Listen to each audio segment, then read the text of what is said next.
Everyone, welcome. Thanks for joining us. My name is Robert. I will be your co-host. Richard and Zach are actually leading the show on this one. This is part 2 of our program on the Crusades. If you missed the previous part, there's a recording of it on our YouTube page, which is Washington, D.C. History and Culture. If you're watching the program live, I'll send out the link for the recording, but that probably won't be till tomorrow. With that, I'll turn things over to our good friends, Zach and Richard. Zach, do you want to tell folks about yourself and then let Richard go through the presentation? Sure. My name is Zach and Richard. We are co-hosts and the leaders on the groups called History Most Ancient.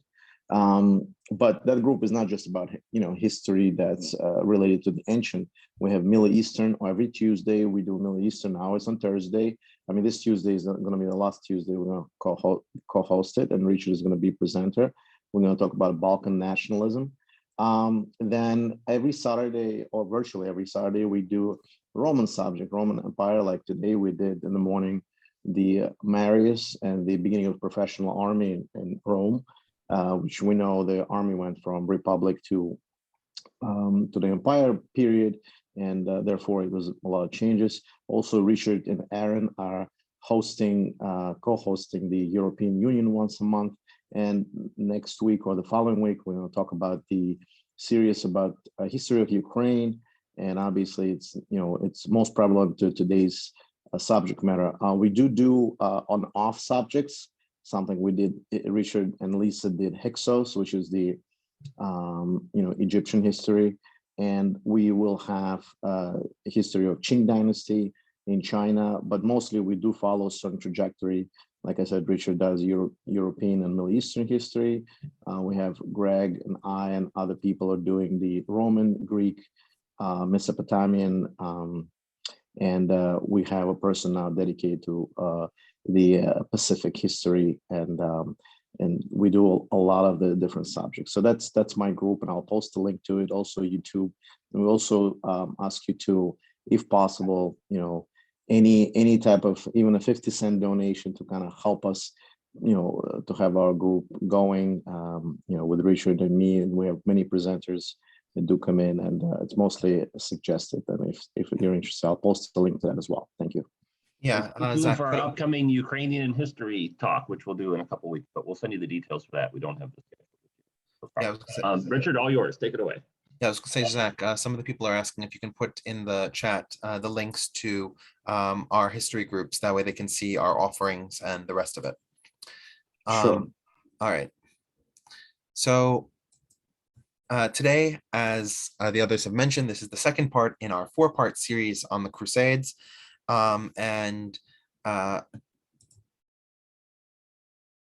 There's a question about how to make donations to our organizations. There is a GoFundMe link in the meetup description for this meeting. And we would very much appreciate if you make a donation because it helps pay for all the Zoom and other maintenance applications on Meetup. So yeah, the GoFundMe link should be found there. And Zach, of course, will provide it in the comments. All right, so as I said, today is part 2. We're going to cover the rest of the First Crusade, and then we're going to go and talk about what life was like in the Crusader States and walk through the Second Crusade, and if we have time for it, hopefully we will, for the Third Crusade, and all the intermediate situations that were going on in the Islamic world, because this is roughly 100 years that we would be paced to cover. All right, so the rules, for those of you who don't know, I am not an academic. I'm not credited in philosophy, history, religion, or any of the subjects that we're going to be talking today. I'm a lawyer by trade. But I'm a layperson who really cares and is interested in this, and I hope that you enjoy what I have to say. This is going to be a secular presentation, despite the fact that obviously there will be religious topics being covered. I'm going to try and address it from a historical perspective.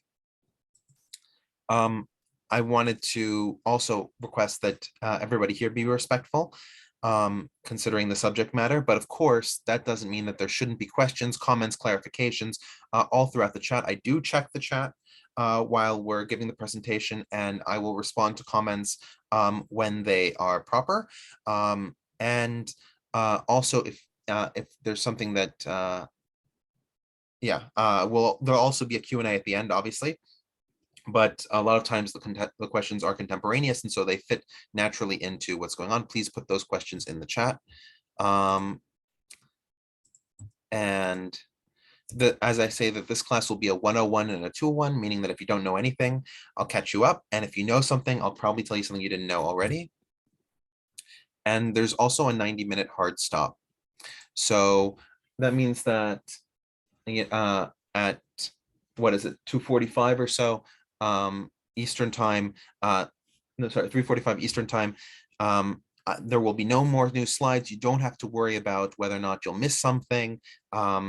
After that point, we'll just be Q&A, and whatever we don't cover, we'll just do the next week. I have built in enough time to work with that over the 4 sessions. And finally, this is a recording like the previous one was, and you can watch it later, catch up if you miss a day. And it's always great to see everybody. All right.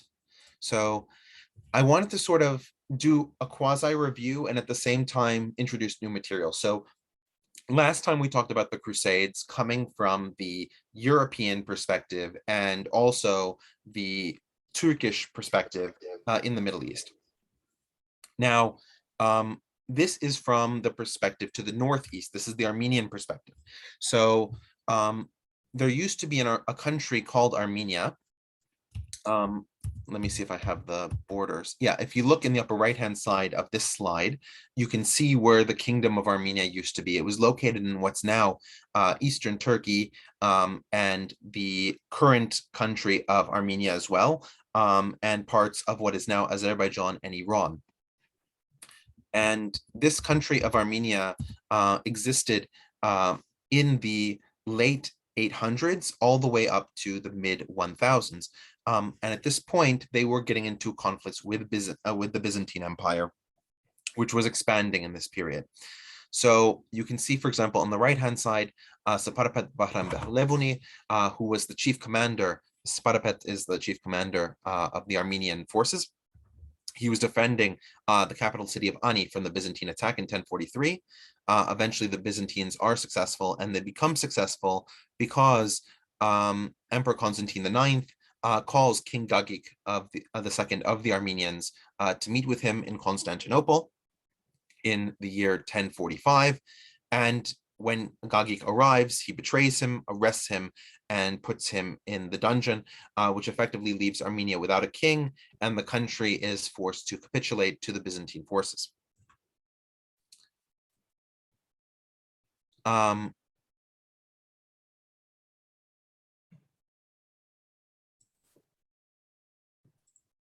So what ends up happening after the Armenian territory is conquered in 1045 is that Armenians begin to become displaced. Now, they had been displaced before this point, and of course, this wasn't the first and only time that Armenians would be forcibly deported from their homeland.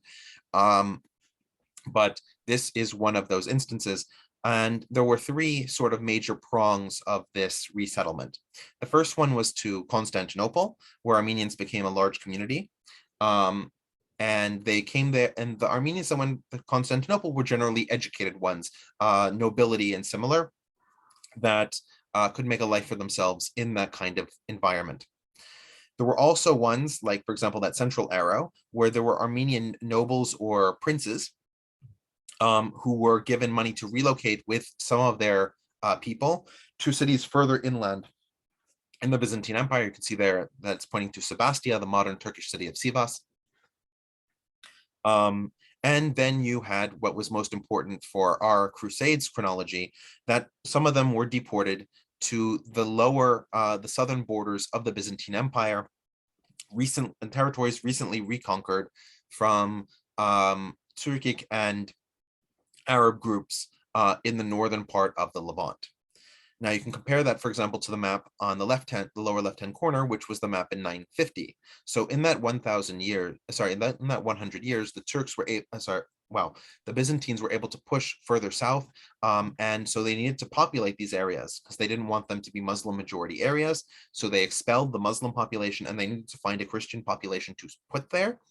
They didn't just deport Armenians; they also deported their own Greek populations to settle those regions, but the Armenians were disproportionately represented in these new regions far from the homeland.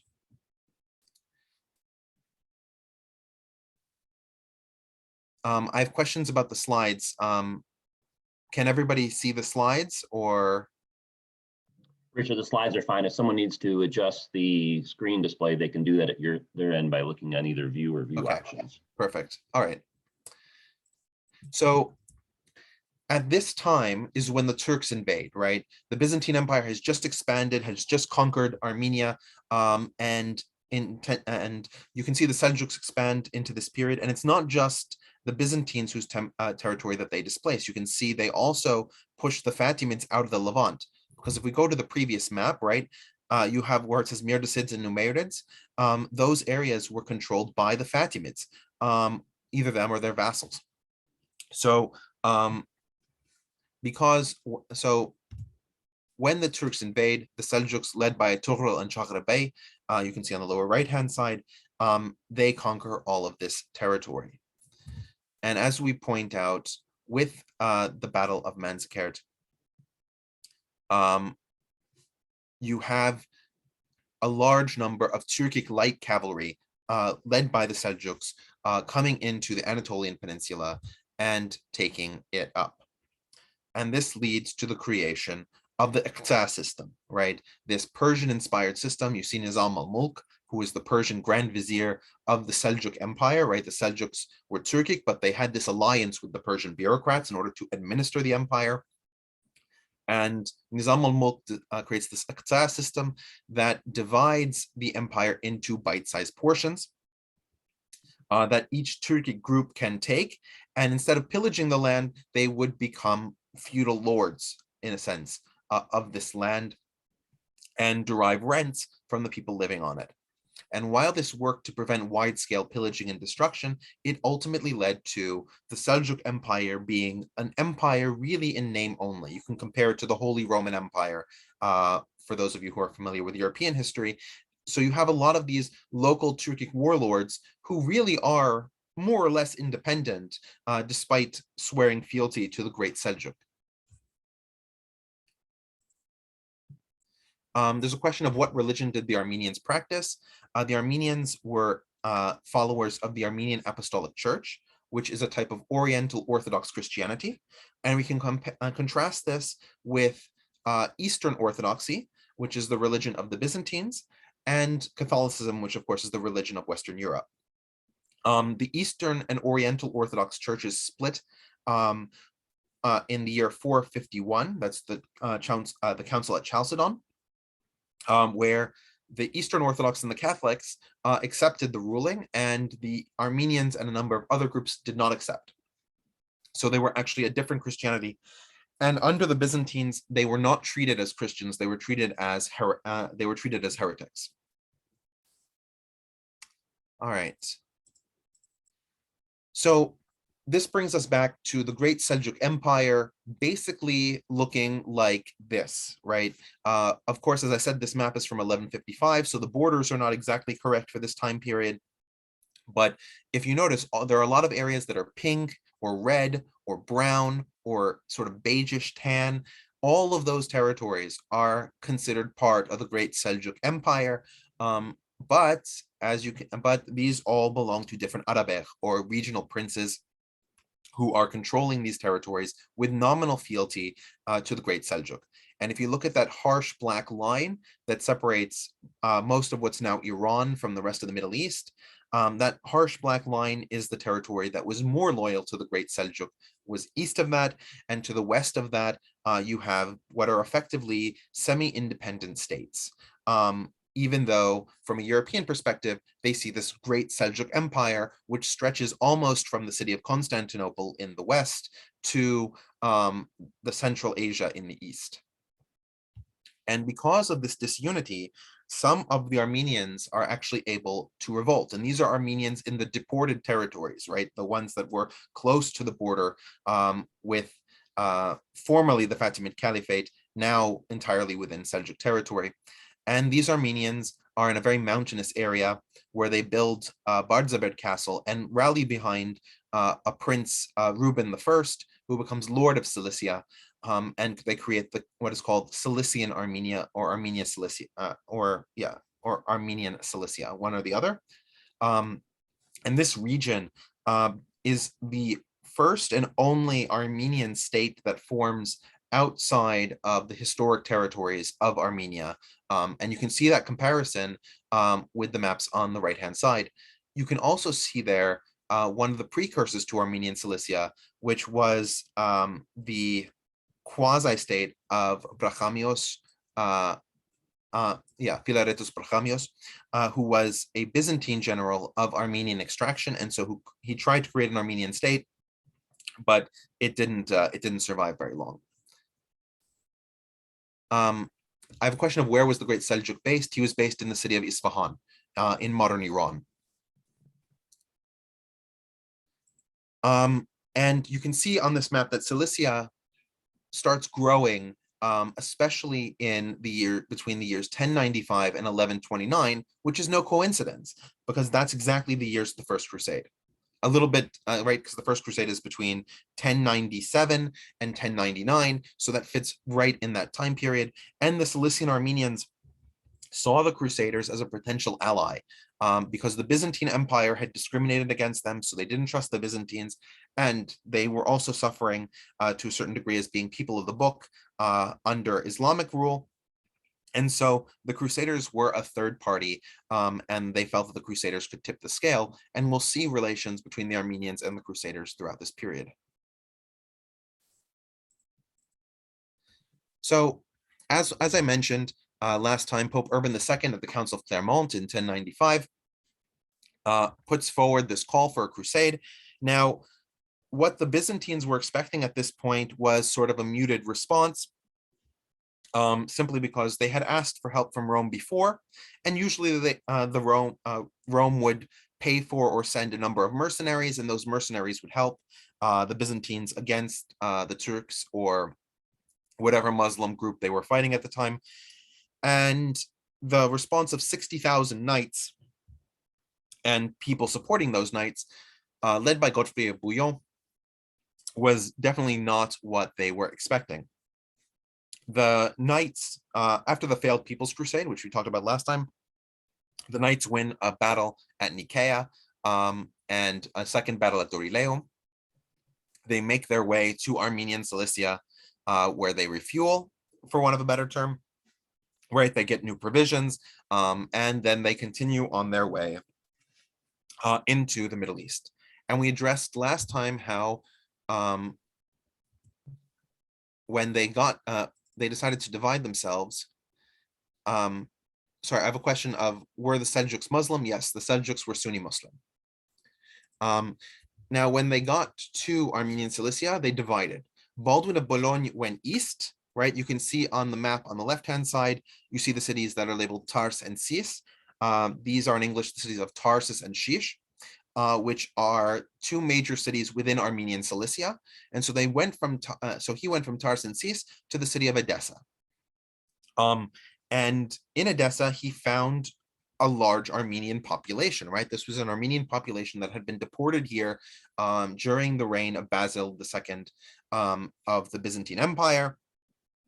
And because of that, they were ruled by an Armenian who was Eastern Orthodox, meaning that he was the religion of the Byzantines. And this was very unpopular. This was Toros of Edessa. And so when Baldwin of Boulogne arrived, the Armenian clergy were very excited to welcome him into the city, under the idea that he could become the ruler of Edessa and eject Toros and allow the Armenians to practice their own faith, the Armenian Apostolic Church. Again, it's a type of Christianity, but at this point we had Christian on Christian discrimination. Just like in today, we have Muslim on Muslim discrimination as well, right? There's no unity within one faith, as people try to preach today.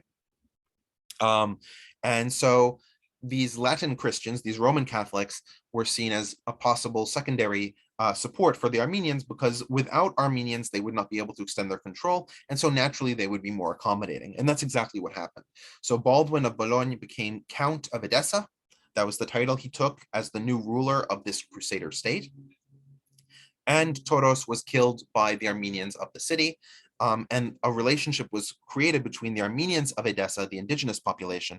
There were still Muslims in the city, but the Muslims were the minority in Edessa, and the Crusaders. Now, it's important to note that Edessa was declared as an independent county. And this goes back to one of the things that we touched on last time, which is that the Byzantines argued that any territory taken by the Crusaders had to be given back to the Byzantine Empire. They were effectively, on paper, mercenaries of the Byzantines, right? So they were taking former Byzantine territory and returning it to the Byzantine emperor. However, by this point, the Byzantine Empire, which had been following the Crusaders to take those lands that they had recovered, had stopped following them once they had gotten to Armenian Cilicia.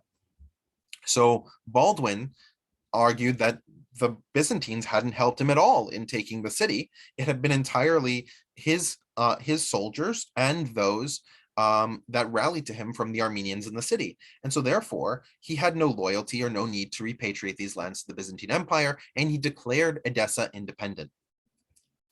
We're going to see this friction between the Byzantine Empire and the Crusader states continue as we move through this period. So while Baldwin went east, while Baldwin went east, the remaining Crusaders went south. And so I wanted to put up this map again to reorient us a little bit with the geography of the Middle East. So we can see, if we look on the map here, and you see the word Antioch, if you look directly above the T, you see the city of Mersin, right? Mersin is actually very close to Tarsus. And so we can sort of see where Armenian Cilicia would have been. It would have been between Mersin and Osmaniye on this map, right? Because the cities are labeled in Turkish. And you can see Edessa, which is the modern city of Şanlıurfa, is located due east. And Antioch is basically dead south. So there's that sort of separation where most of the Crusaders are going south on their road to Jerusalem, whereas Baldwin had gone further east. Now, these are the cities that we're going to need to know, right? The first, we have Antioch that we're going to talk about. You have Aleppo, which is very close to Antioch. Further east, we have Mosul, which is a city in northern Iraq today. Today, it forms the edge of Iraqi Arab territory and Iraqi Kurdish territory. So that's sort of, it's on the Arab side of it, but it's on that sort of cultural borderland. You have Tripoli, which is a city in northern Lebanon today. You have Beirut was less important in this time period. It did exist, but Tripoli was more important, especially as we get into the Crusades. You have Damascus, which is the current capital of Syria. Okay. All right. Because somebody was asking for a pointer. So this is the area that is Armenian Cilicia around here. And then this is the city of Edessa. This is Antioch. You can see Antioch is very close to the water here. You have Tripoli as we go further down the coast. And Ascalon, the modern Israeli city of Ashkelon, here along the southernmost coast, which sort of separates the Levant from Egypt. As we mentioned, we also have Mosul here in the northern part of Iraq. And as I said, the Kurdish region is in here today. The Arab region is here. So Mosul is sort of in that borderland between those two. You have, as I said, Aleppo in the north, Damascus in the south, the current capital of Syria.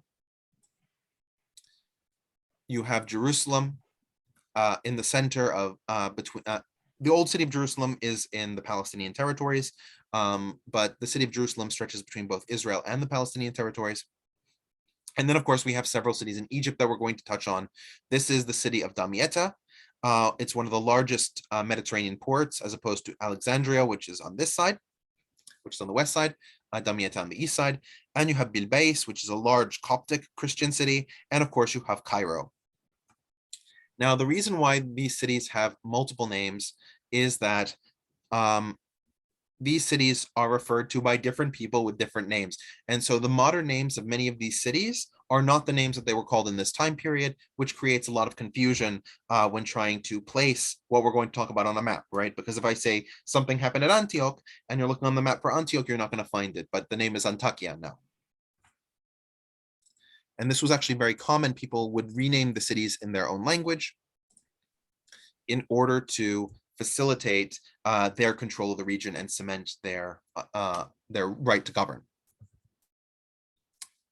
Okay, so now that we have the main thrust of the Crusaders going south to Aleppo, we have them besieging the city of Aleppo.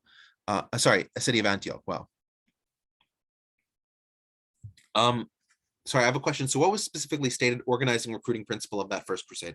The organizing principle was to liberate the Holy Land. And so the thing is that you could either do it one of two ways, right? You could go by sea or you could go by land. And the Crusader Knights decided to go by land because they were afraid that the Egyptian navy might be able to destroy them, and that on land they could control things more effectively. And they also would use the provisions from the Byzantines. So it was more natural to attack by land, but the land route naturally would lead them in this direction. Baldwin decided that he was going to try and create a fief of his own, which was why he separated from the other Crusaders.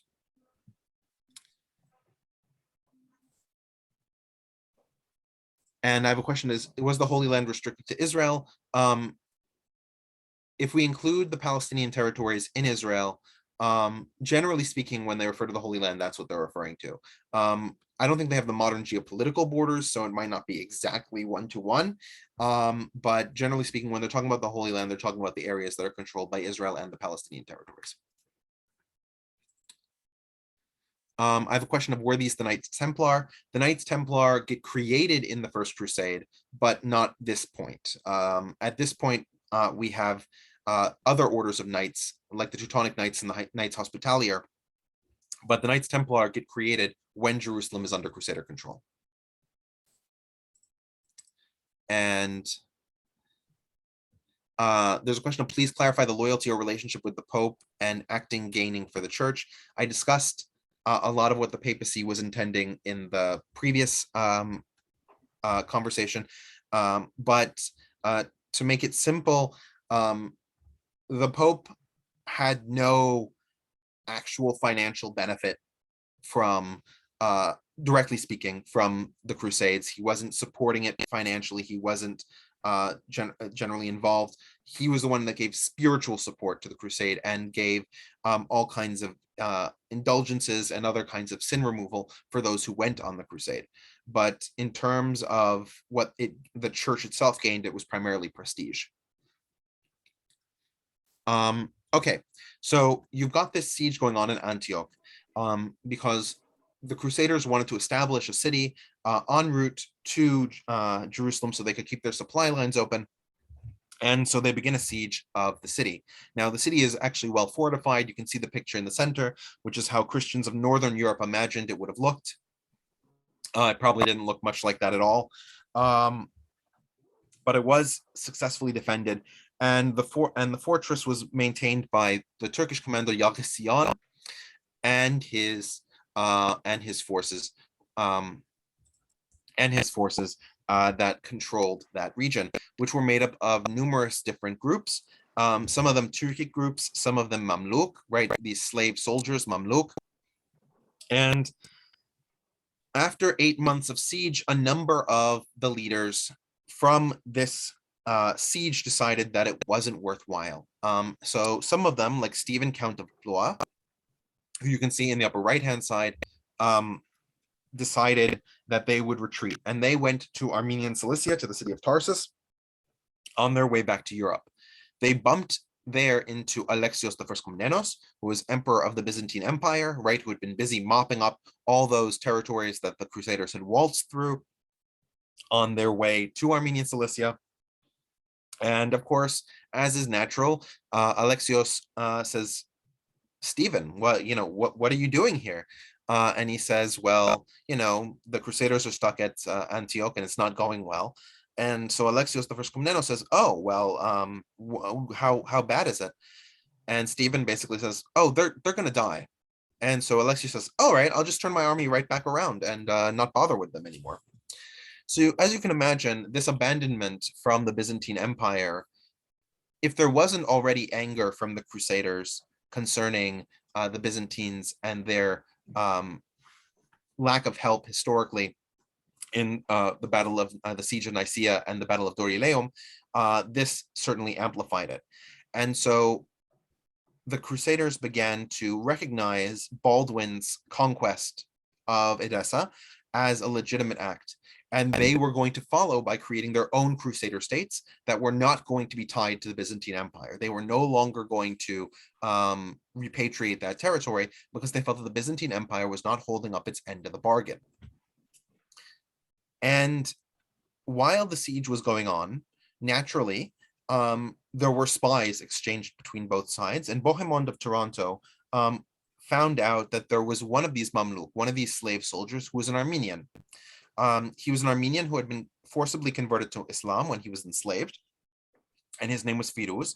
Now, he wasn't bothered by his forcible conversion. He was very happy being a Muslim. The problem is that Yaghissian had bribed his wife away from him, and therefore he considered himself a cuckold and was very furious with Yaghissian.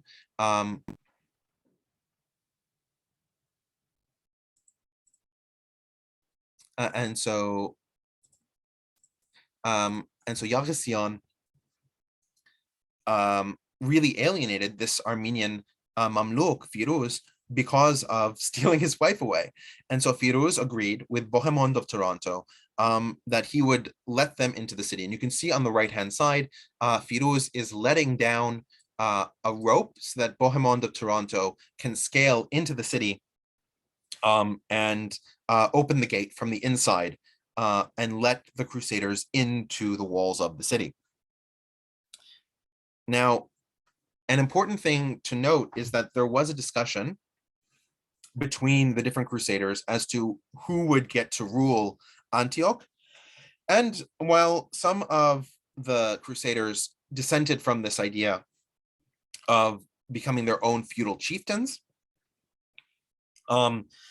especially Raymond of Châtillon, but they basically agreed that they would do it. And not only that, that Bohemond had created this relationship with Firuz, so Bohemond would get the city of Antioch as his prize. And that's exactly what happened. So the Crusaders took the city and pushed Yaghissian and his defenders into the citadel, because most cities, if you understand them in the medieval world, they had a wall around the outside of the city, and then they had a higher fortress with its own specific wall separated from the rest of the walled city. So while the Crusaders were able to take the city, they were not able to take the fortress immediately. And so Yaghissian, while he still held the citadel, was able to send out riders through the occupied city to try and enlist help.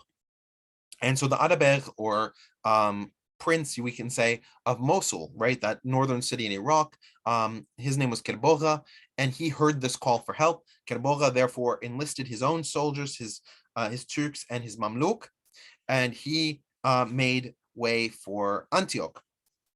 On his way there, he bumped into Radwan and Dukak, who were the leaders of Aleppo and Damascus, right? These were also Araber, and he asked for them to bring their forces. So combined, they were an army of 60,000. And by this time, the Crusaders had lost significant amounts of numbers from people leaving, from people dying of heat stroke during the long summer siege, all kinds of different things. So Kerbogha's force was significantly larger than the Christian force and besieged the Christians from outside of Aleppo. Sorry, from outside of Antioch. It is at this moment when it seemed that the Crusader cause was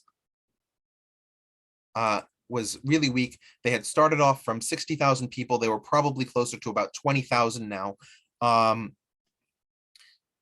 They found the Holy Lance, or they believe that they found it. You can see on the left-hand side the discovery of the Holy Lance.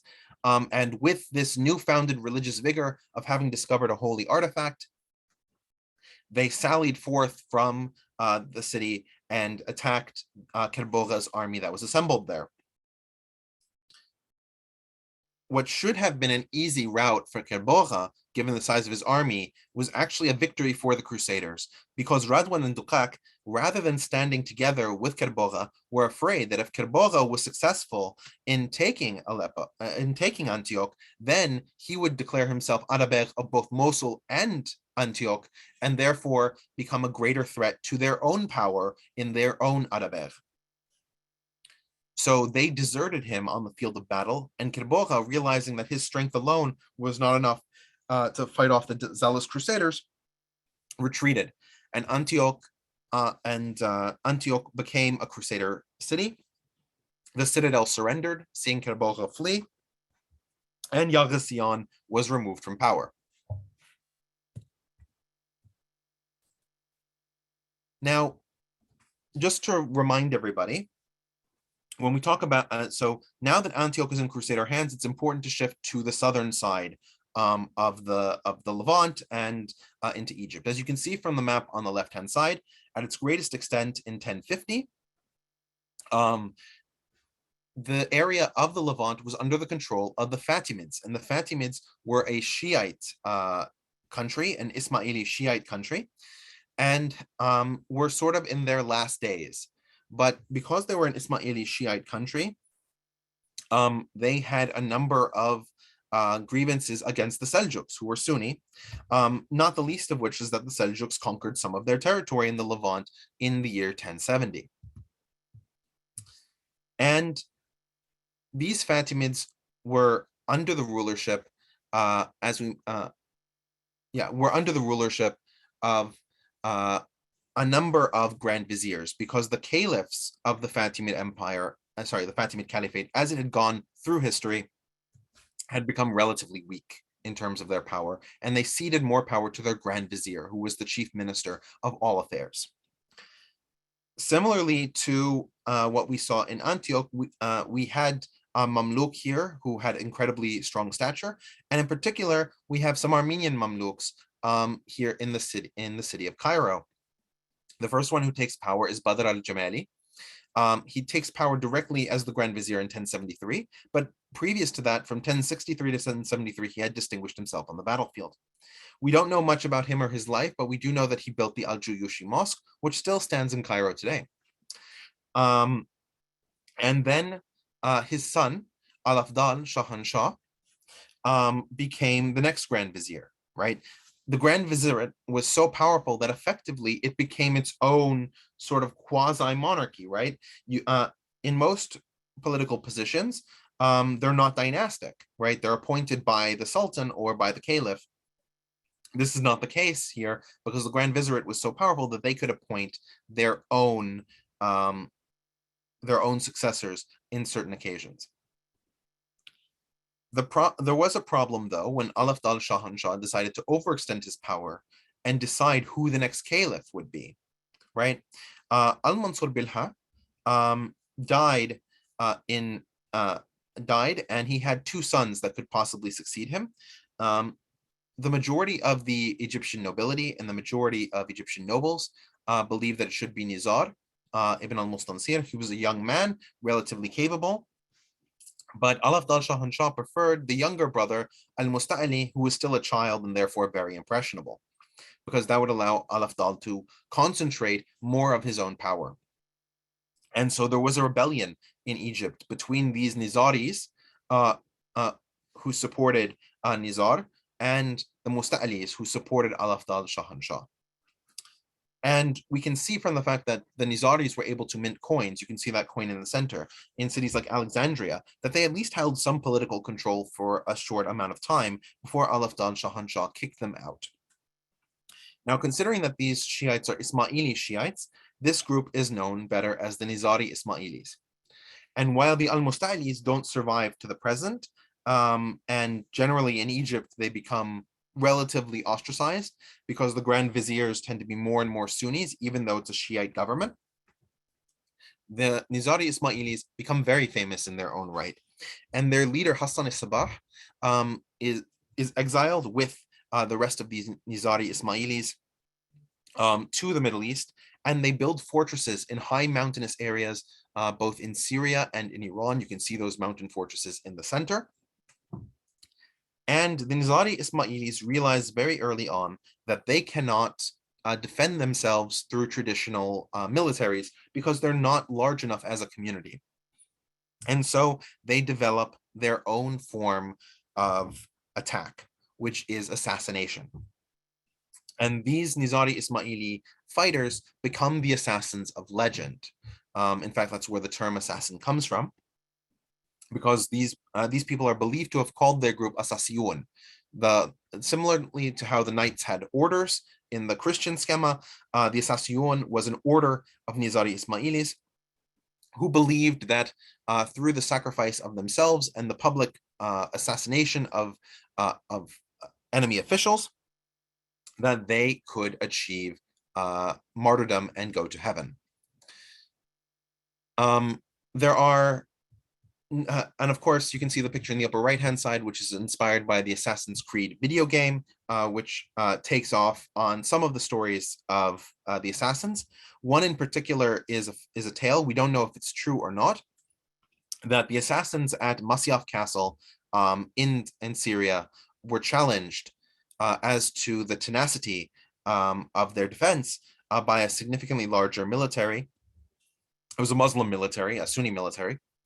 And the leader of the order ordered one of his men to take a jump off of a high tower, and the man did it without questioning, and he ordered another one to do it, and he did it without questioning. And of course, these high tower falls were immediate death, but because they took this leap of faith, this gigantic jump into the unknown, so willingly sacrificing their lives, that level of tenacity and religious devotion was enough to scare the enemy Muslim leader, and so he refused to attack them. Right. So you have this sort of small group that survives through intimidation and scaring people, and you can see that they have been sort of mythologized. That's a sort of a recreation, sort of mythological recreation of the Citadel of Alamos, which is in modern-day Iran, which became the capital of the scattered Nizari Ismaili mountain fortresses. And the thing to point out is that the assassins didn't assassinate targets based on religious devotion, meaning that they assassinated Christians just as easily as they assassinated Muslims. They were not partisan towards one side or the other necessarily. I have a question. When did the enmity between Shiites and Sunnis begin? I think it's sort of a false question. As we pointed out, you have numerous conflicts between different Sunni groups of different Turkic tribes, of different Arab tribes, all these different organizations, and you have conflicts between Christians of different groups. You have alliances between Sunnis and Shiites against a different target, or a Sunni group might reach out to a Shiite group to fight against another Sunni group. For example, here with the assassins in Iran, which is something I wasn't planning to talk about, but in Iran, you have a civil war going on in this period between Barkiyaruk and Muhammad I Topar.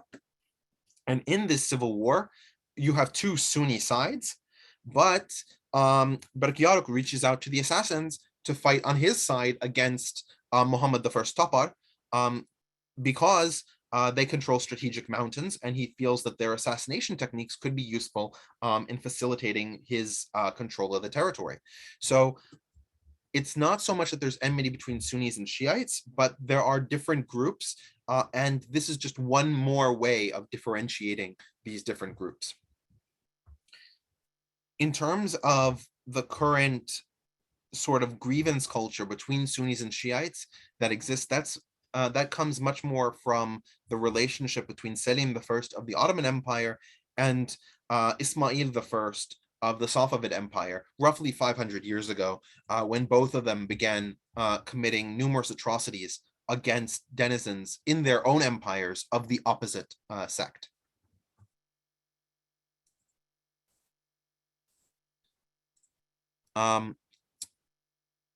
I have a question of what were the assassins' goals? Their assassins' goals were to survive as a entity, right? To allow the Nizari Ismailis, right, who were a persecuted minority in Egypt, to survive in lands where there were Sunni majorities and Christian majorities, because they were not subject to toleration, and so they wanted to protect their own fortresses where they could live according to their own religion. I have a question. Are the assassins mercenaries who will fight for any faction? There were certainly cases where the assassin's services were bought and paid for. We know of monetary transactions in exchange for assassinations. We also know that the assassins had their own aims to defend their own set of hill fortresses for the protection of the Ismaili sect. So you have yes and yes.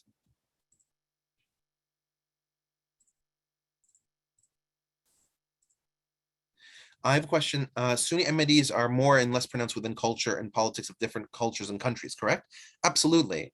Like any line of division, it matters if you pronounce it or not. A perfect example is that in Albania, you have two different Muslim groups. You have the Sunni Muslims and you have the Bektashi, which is a Sufi order within Shiite Islam. So it's not a Sunni Sufi order, it's a Shiite Sufi order. And the Sunnis and the Bektashis in Albania have almost no problems between each other. Many people go between those two communities. They'll pray at the Bektashi pray at Genevi as opposed to mosques, but they'll pray at the religious centers of the other. There's really no issue in Albania. Conversely, in certain areas of Turkey, Bektashi are targeted for violence and recrimination. Especially if those Bektashi are perceived as being Alevi, which is a post-Islamic religion. So it depends how people perceive these differences in religious group. And for example, in Egypt, although Egypt was ruled by the Shiite Ismaili Fatimids, they had a large Sunni population, and those Sunnis were relatively well treated to the point where the grand viziers of the Fatimid state were almost all Sunni. So you have these different kinds of relationships that develop in different societies, where some are more tolerant of the division and some are less tolerant of it. But the reason that the Nizari Ismailis were kicked out of Egypt was that the Egyptians, although Ismaili, were Musta'ili Ismaili, and therefore it was a question of the succession to the Egyptian Caliphate. I have a question of what are the Crusaders doing now? This is before the Crusades. So this is a long way to go to saying that Jerusalem was a contested zone. As I pointed out, the Artuqids, who were one of the groups within the Seljuk confederacy of Turkic tribes, these Artuqids, who had their own Adaber, conquered Jerusalem from the Fatimids in the year 1070, and they were led by Sukmen by the late 1090s. Now Sukmen was now holding off the territory against Alafdal Shahan Shah, a Fatimid who wanted to retake Jerusalem. So this is a Muslim on Muslim conflict in 1098, just as the Crusaders were winning in Antioch, right? So if we just looked south, now we would see this conflict between the Sunni Seljuk Turks, represented by within their confederacy of Turkic tribes by the Artuqids, and Alafdal Shahan Shah of the Fatimids leading his charge. Now we see the Fatimid army sort of on the right-hand side. It's composed of two major divisions. The first one is African landsmen. Nubians were quite commonly used in the Egyptian military, and they would primarily be foot soldiers equipped with a lance or a sword. On horseback, you have the Mamluk, these Turkish slave soldiers, and these two castes were kept entirely separate. The blacks were not taught how to ride horses. Conversely, the Mamluk were not taught how to be infantrymen, and the units were kept ethnically segregated. And we'll see this kind of formation every time we see an army coming out of Egypt. And we'll see a number of those as the Crusades move through. Now, the Fatimids attack the Artuqids at a moment of weakness. They destroy the walls of Jerusalem in 1098 in order to take the city, and the Artuqids are ejected, meaning that the city falls under Fatimid control just as the Crusaders are moving south. And this is important to note because when the Crusaders are getting to Jerusalem, the Fatimids have a very different understanding of who these Crusaders are than any of the Seljuks did who had previously engaged with them, right? We had all these different Seljuk groups. We had the Arabers of Damascus, the Araber of Mosul, the Araber of Damascus, the Araber of Aleppo, the Seljuk Sultan of Rum. All these people had been reacting with the Crusaders, and so they were somewhat familiar or had some kind of an idea about who these people were. The Fatimids had no interaction with them. And so when they saw this Christian force moving south across the Middle East, they thought they were a Byzantine mercenarial army.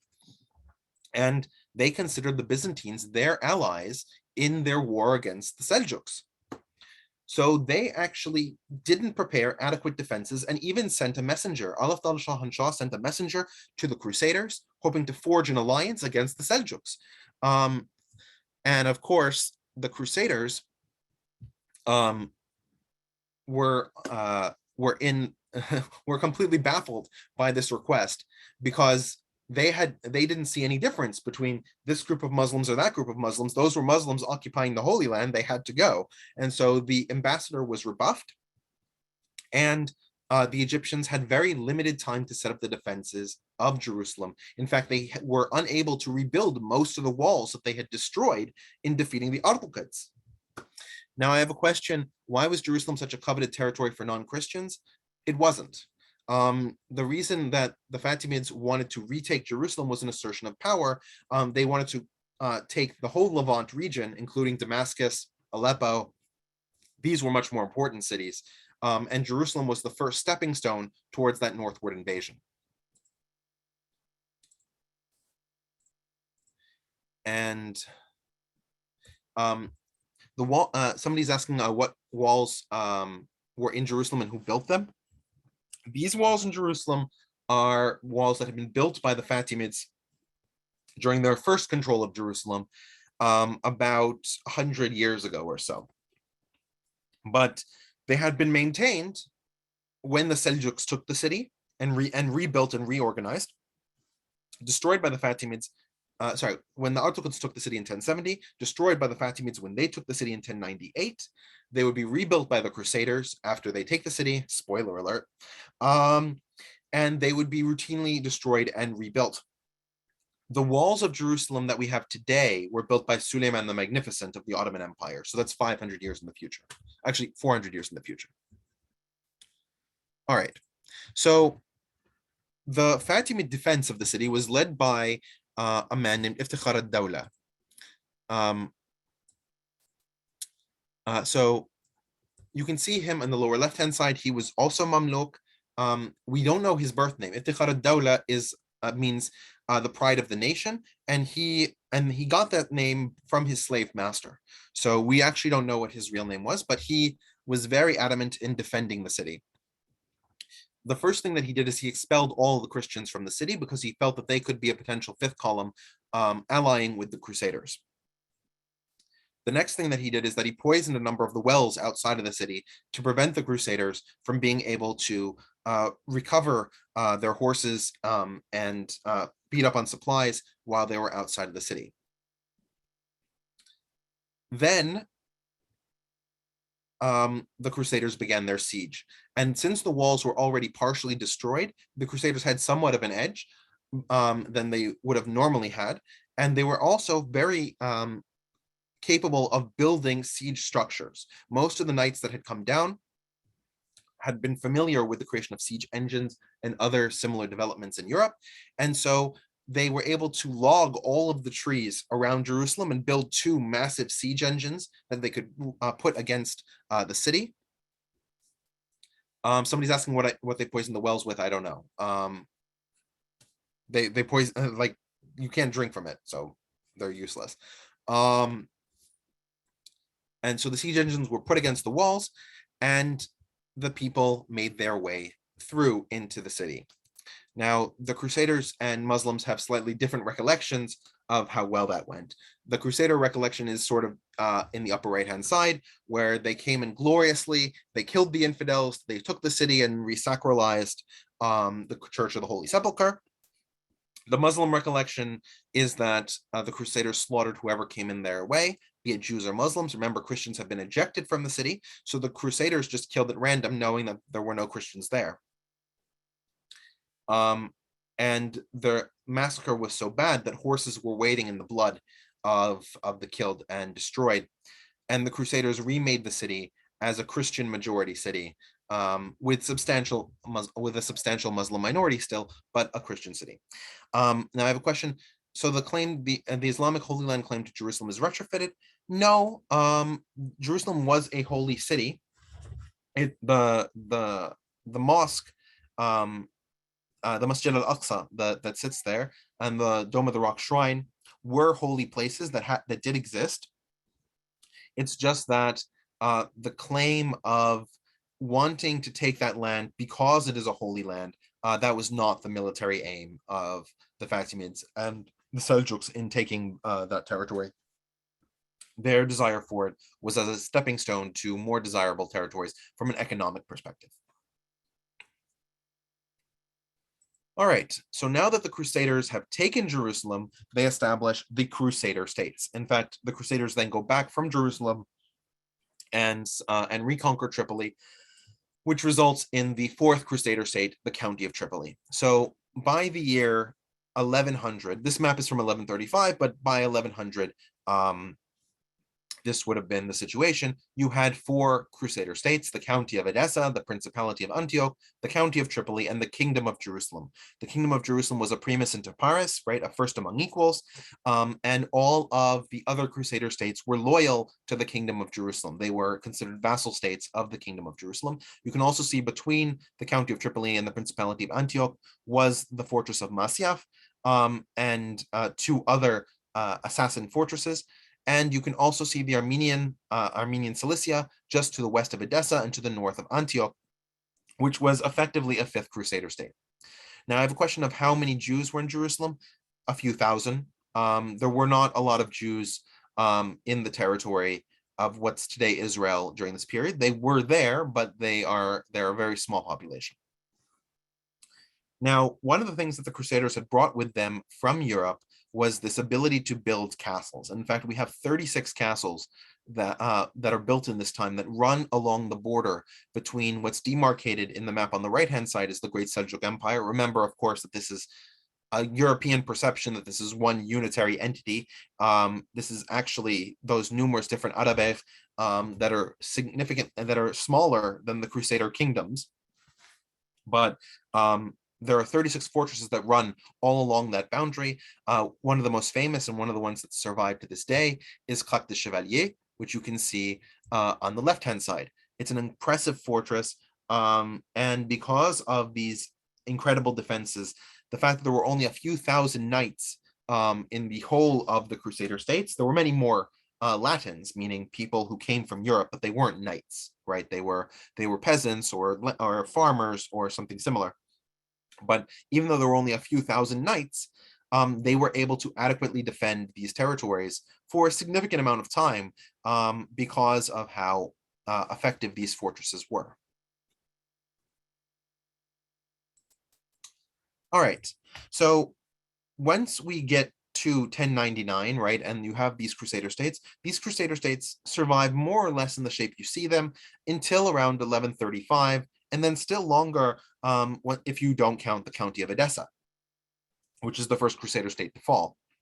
Now, because of this time period, we have people who are living their lives in a normal, functional way, right, under this occupation or control or government, or however you want to phrase it, of the Crusader states. They are countries with their own economies and living situations. And there are different rules in all of them. For example, in the County of Edessa, right, Armenians are equal citizens. In the Kingdom of Jerusalem, Armenians are subordinated to the Latins or the European Roman Catholics. And in all of these states, you had Muslim citizens and Jewish citizens, as well as Christian citizens of other Christianities, right? Not just Armenians. You have Syriacs and Greek Orthodox. So you have a large variety of people, and the Crusaders had to acclimate to a completely different style of life. In many ways, you can think about this as if the Vikings were actually successful and created states in, let's say, northern France or Germany or wherever they invaded. And they had to interact with Romans, right, who were this much more healthy, maybe we can say, civilization, where you have good agricultural systems, and you have water, and you have functional water systems, and you have much more advanced medical systems. And so you have this Kulturkampf, this cultural struggle, as the Crusaders and the indigenous populations tried to make the Crusader states work as just a functional polity. So I have a question. Did enough Christian women accompany the Crusaders to establish the Crusader states in the Middle East, or did the Christians marry, cohabit, breed with the Jewish or Muslim men? You had a combination. So you had some Muslims and Jews and local Christians, right? We always forget the local Christians who married with Crusader knights and men, but there were also entire families that came after the First Crusade had ended in 1099.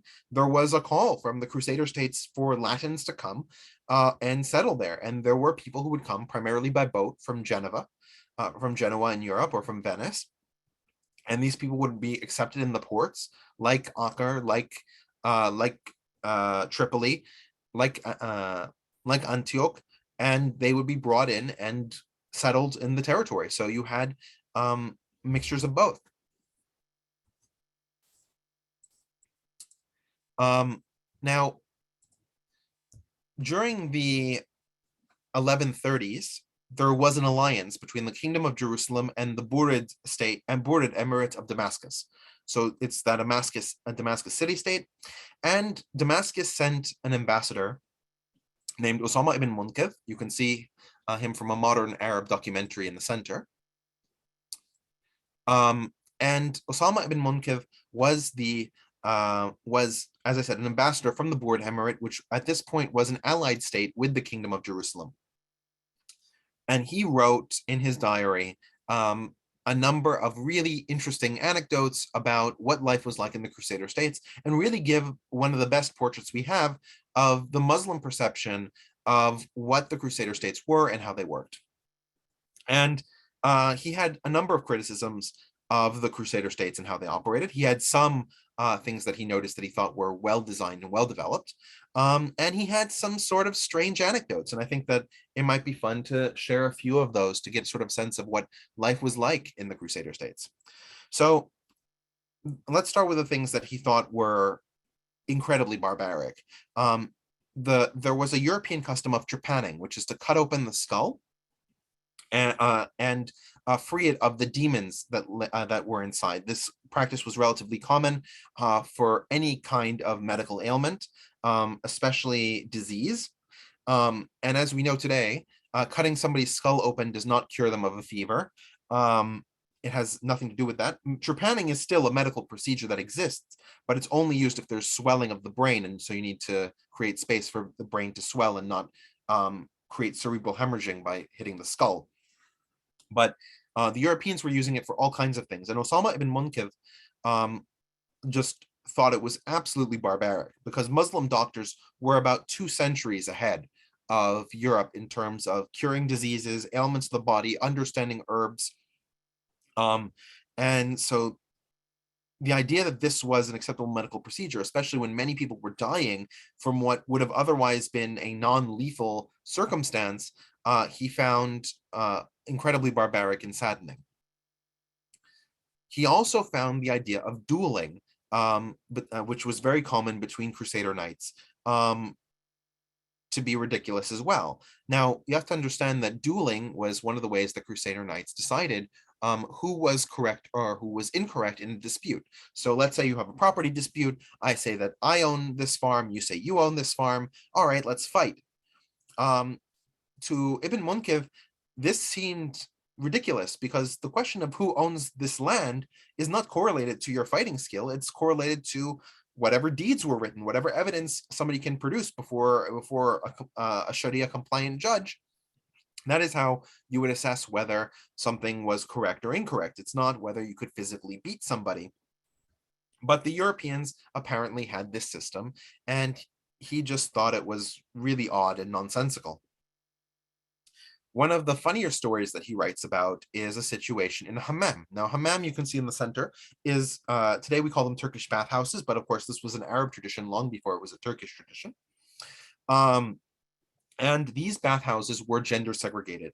That is to say that men had one bathhouse and women had another bathhouse that they would go to, or, as was very common in places with smaller populations, they had rotating days. So let's say Monday, Wednesday, and Friday might be for men, and Tuesday, Thursday, and Saturday might be for women, right? And so they would switch attendants, so that way no men would see a woman naked and no women would see a man naked. And that was sort of how these hammams operated. And one day, a crusader goes to one of these hammams and gets washed by the attendant, which is perfectly normal. You know, he pays his price and he says, "Wow, you did such a fantastic job. Can you do my wife now?" And Osama ibn Munqidh stumbles on this situation. And of course, the attendant is struggling, you know, to try and explain that he shouldn't be doing the wife, because then he would be seeing a woman who's not his wife naked. And that would be a violation of Islamic custom, and that she should wait for the women's day. But of course, he can't say that because he's a crusader. He has his sword, and he, you know, so reluctantly, he starts washing the wife while looking in the other direction the whole time because he doesn't want to see her, right? And so you have this sort of weird cultural faux pas where the knights don't understand what they're doing wrong and they can't be corrected, because if they are corrected, they might be violent and lash out. So you have this sort of weird coexistence that ends up occurring. There were some things that, as I said, that Osama ibn Munqidh saw that he thought were actually enviable. The first one is he thought that the organization of land fiefs, right? This was the medieval system of land division where you would have a number of farms around a central manor, and the knight of that manor would be responsible for all the serfs on the farms, and therefore there would be an organized system, but the knight was always loyal to the state. He saw that this system of fiefs and manors as being much more organized, much more developed than the system of aqsa that existed in the Seljuk world, and he mentioned that he thought that this might be something that Muslims might seek to implement. Another thing that he noticed that he thought was really great was how in every town, even the Muslim majority, even the Muslim minority towns, there were mosques. And the Crusaders didn't seem to prohibit mosques. They did prevent the muezzin, which is the person who shouts the call to prayer. That was generally illegal, but the building of mosques was generally permitted. And Osama ibn Munqidh saw that as a positive sign that the Crusaders at least had some begrudging acceptance of Islam within their territories. And other Muslim commentators who came into the Crusader States for one reason or another, or heard about the Crusader States for one reason or another, make these same two concessions to the Crusader States: that they had better organizational systems in terms of their divisions of statehood, and that they were at least somewhat religiously tolerant to the Muslims. Some of them even complained that people were abandoning the Muslim Araber on the borders of the Crusader States to come to the Crusader States for work, because they felt that the Crusader States might be safer, might offer a better opportunity. There were also people, especially Muslims and Jews, who left the Crusader States because there was a strict hierarchy system where the Crusaders and other Latins were in first position, other Christians were in the second position, and non-Christians were in a third position in terms of their rights and privileges according to law.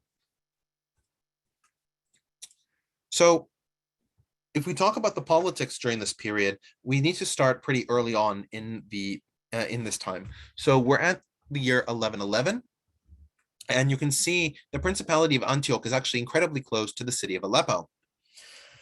And so, flexing his muscles, Bohemond of Toronto, who is now this leader of the Principality of Antioch, demands that Radwan of Aleppo put a cross on the top of the town mosque as a show of solidarity. And this was deeply upsetting to the Muslim citizens of Aleppo, especially Ibn al-Khashab, who is a local imam. And Ibn al-Khashab decides that he wants redress for this indignity. And of course, Radwan is not going to stop it, because Radwan is the one who's capitulating and admitting that he is a vassal state of the Principality of Antioch. So Ibn al-Khashab goes to Baghdad, where the Abbasid Caliph is, right, the moral authority in the Sunni world. He goes to Baghdad to see the Caliph to get support in bringing Aleppo back to being at least nominally separate from the Christians, and not doing this kind of sacrilege of putting a cross on the mosque.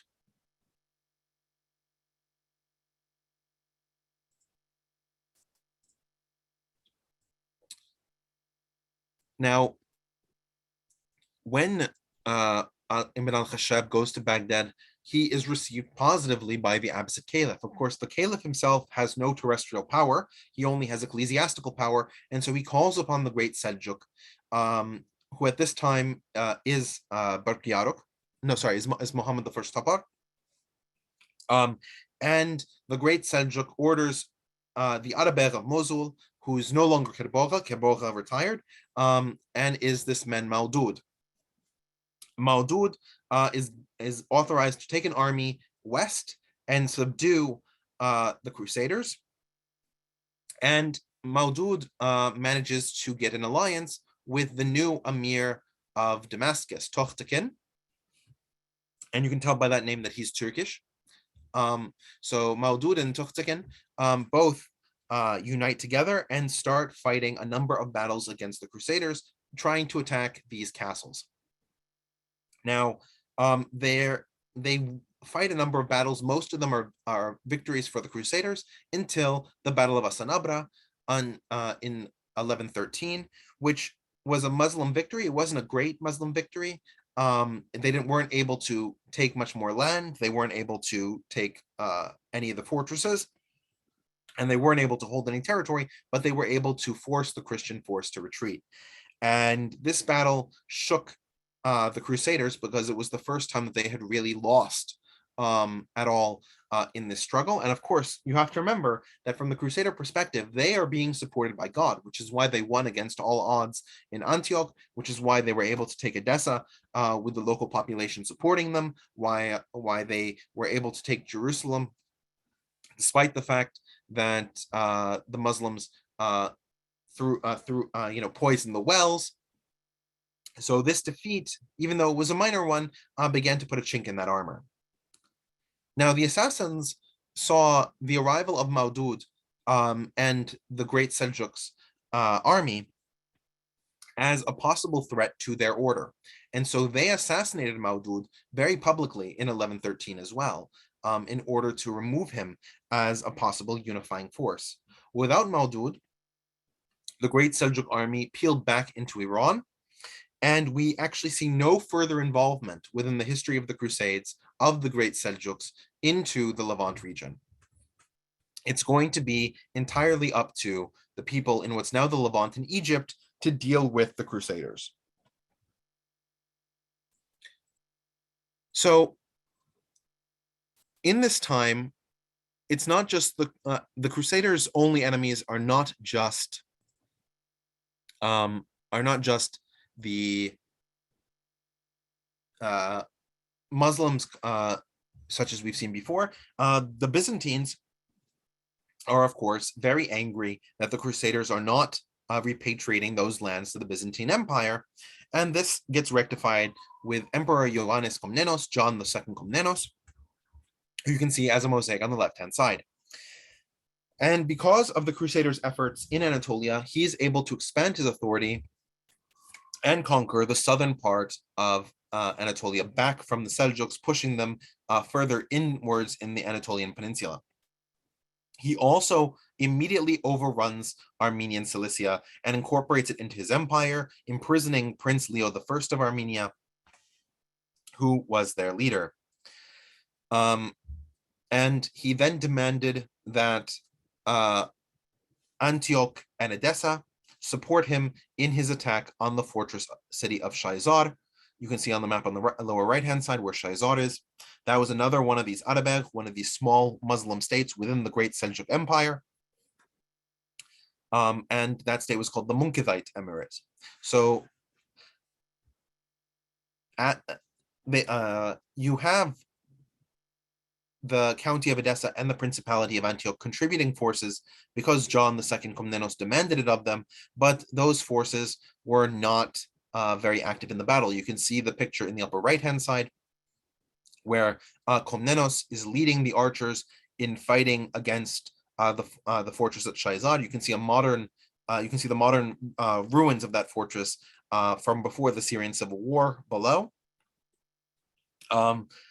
And you can also see in the picture from the ancient period a tent with two knights inside of it. Those two knights represent the soldiers of Antioch and Edessa, which, while present at the battle, were very lazy and didn't really work very hard because in their mind they weren't vassals of the Byzantines, and the demand that they do this was coercion. After Ioannis Komnenos dies in 1142, both of these states renounce their vassalhood, and on the Armenian side, you have the case where Toros the Great is able to retake Cilicia and redeclare it as an independent entity, meaning that the Armenians will continue to participate further in later crusades.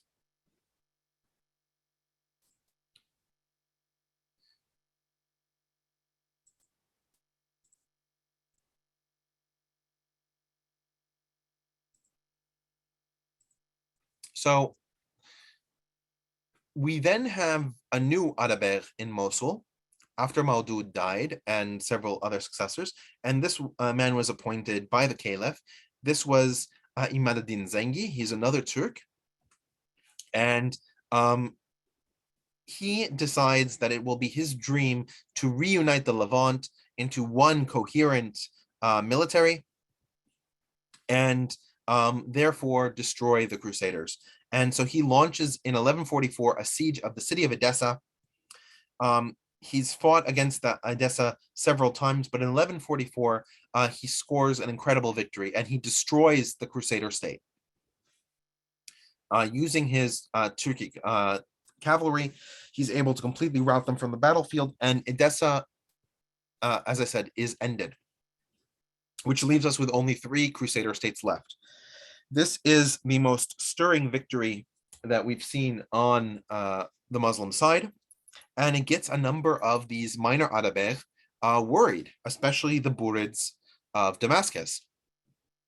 And the Burids decide to become a vassal state and an ally of the Crusader state of Jerusalem. You can see that they border near the city of Banyas.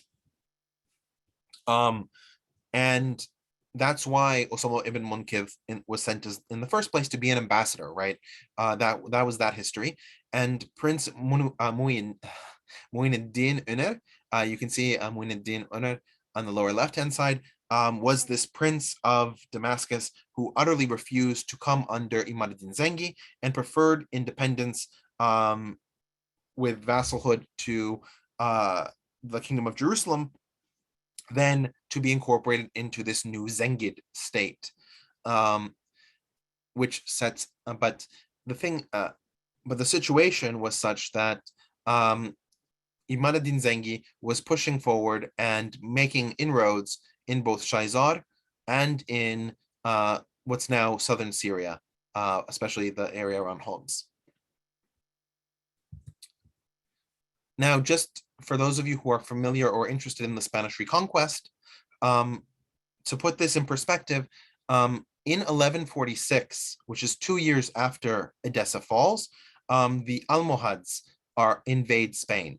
And so for those of you who are more familiar with the Reconquista history, that sort of places it in regards to the Crusades.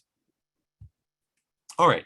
So going back to the Middle East, going over to Europe, the fall of Edessa is incredibly scary to the Europeans, because it's the first real hint that they have that not all is well in the Crusader states, and that a possible attack might be necessary in order to prevent the Muslims from recapturing Jerusalem. So the Pope calls for another crusade, and the call is answered by King Louis VII of France and Conrad III of the Holy Roman Empire. And these monarchs lead their militaries over water. They're carried by Genoese boats to the Kingdom of Jerusalem, and they consult with the nobles in the territory about possible strategy. Now, of course, they see the Crusader states and are utterly bewildered by the fact that these Crusader states have made alliances with the Muslims.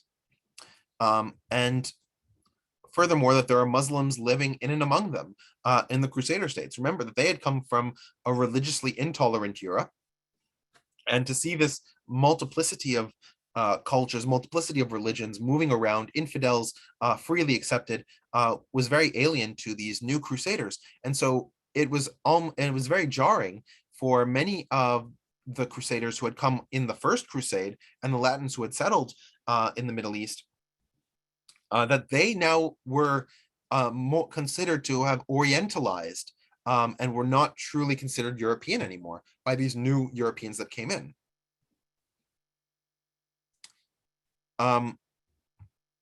Somebody asked which pope calls for the Second Crusade. I don't remember which pope it was.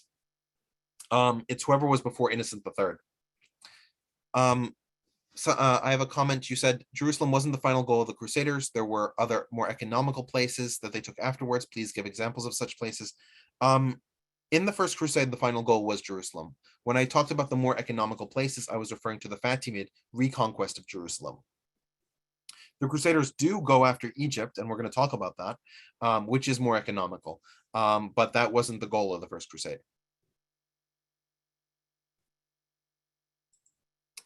All right. So once these new kings came to Jerusalem, they were deciding what they should target. And the majority of the nobles who were in the Crusader states argued that the target should be the Zengids. And that's because the Zengids were the biggest threat to the Crusader states. But there were some in Jerusalem. Baldwin III, who was king of Jerusalem at the time, agreed with the external kings that Damascus should be targeted because Damascus was relatively wealthy and it was very close. Of course, this was silly from a geopolitical or geostrategic point of view, because Damascus was literally the only regional state other than Armenian Cilicia that was an ally of the Crusaders. And so by besieging Damascus in 1148, they forced Mu'in ad-Din Aner, this prince who had previously turned to the Crusader state of Jerusalem for protection against the Zengids, to the Zengids for protection from the Crusaders, and allowed for Damascus to come under control of the Zengid state. Now, I have a comment that the Pope during the Second Crusade was Celestine III. Thank you, Dale. All right. So now, because of this, the Zengids were able to stretch their authority from Mosul all the way down the entire coast of the Crusader states. And unlike the Great Seljuk Empire, the Zengid state was a unitary state. It had internal nobles who had subdivided territories, but these territories were not Aqsa. These territories were completely subordinated to the Zengid rulers, and therefore you had a strong degree of national cohesiveness within the Zengid state. So on this map, you can see the county of Edessa, but you can imagine, for the sake of the time, that the county of Edessa isn't entirely controlled by the kingdom of Zengid, the Zengid Emirate. And the Zengid's control over Damascus was was demonstrated when Nur ad-Din Zengi, who succeeded his father Imad ad-Din, married the daughter of Muinuddin Aner, we're going to see her soon, and therefore inherited her territory.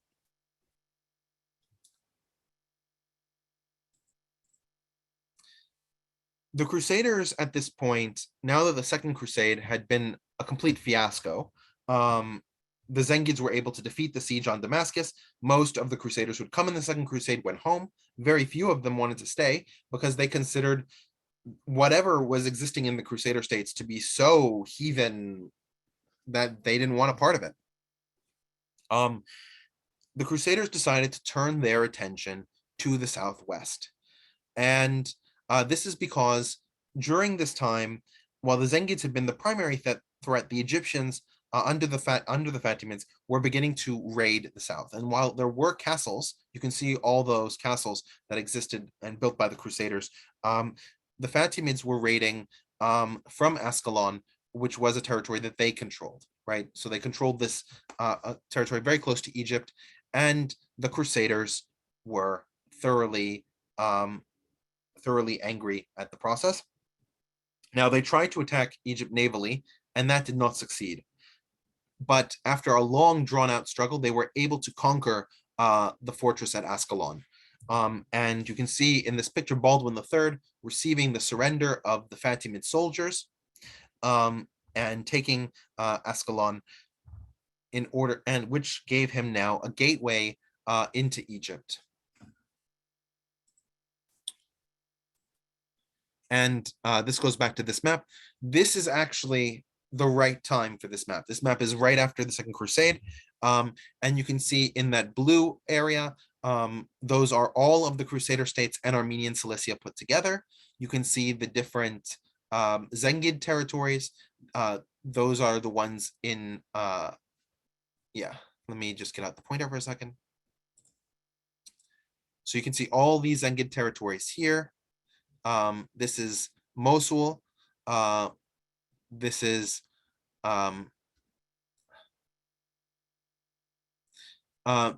city of Mardin. This is the city of Diyarbakir. This is the city of Aleppo. This is the city of Damascus. All these territories, right, are under the control of the Zengids. These are all the Crusader states plus Cilician Armenia. This is Fatimid Egypt. This is the Seljuk Sultanate of Rome. This is the Great Seljuks territory. And this is the territory that is nominally in the hands of the Abbasid Caliph, but is really administered by the Zengids as well, indirectly. All right. So we then arrive at the War of Egyptian Succession. This is not the formal term for it. The formal term for it is the Crusader invasion of Egypt, but I think that's deeply unfair to the Crusaders because we have multiple invasions of Egypt and not all of them are Crusaders. In truth, this looks much more similar to the War for Austrian Succession, the War for Spanish Succession, which were wars that were fought because the ruling dynasty had no viable heirs, and so people were fighting as to who should be on the throne. You can see from the maps here that we had a number of repetitive invasions of Egypt. The ones in red were invasions by the Crusaders or Crusader allies like the Byzantines. Yeah, ironically, the Byzantines become an ally at this time. The ones in green are invasions by the Zengids. So you can see the Zengids actually have a number of invasions as well. And it's King Amalric I of Jerusalem, who hears about the Egyptian situation and decides to intervene. And we'll find out more about what that Egyptian situation is in a second. So you have this Fatimid Caliph al-Adid, but for the most part, he is useless. He has very little power. The Grand Vizier, right, in the model of Alafd al-Shahanshah and his successors, the Grand Vizier is effectively ruling Fatimid Egypt, and the Caliph is just a nominal entity.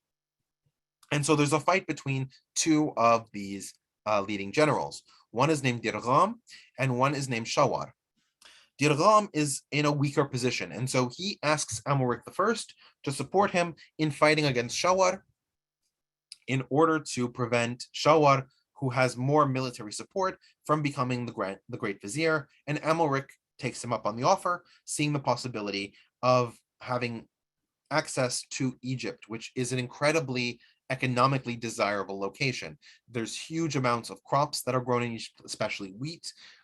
Egypt also has a long history of cotton production, of sugar production, which both of these are luxury commodities that can be sold back in Europe and can bring in money for the Crusader states. So the possibility of partial or even vassalhood of Egypt was something that was deeply desirable to the Crusader states, and they intervened.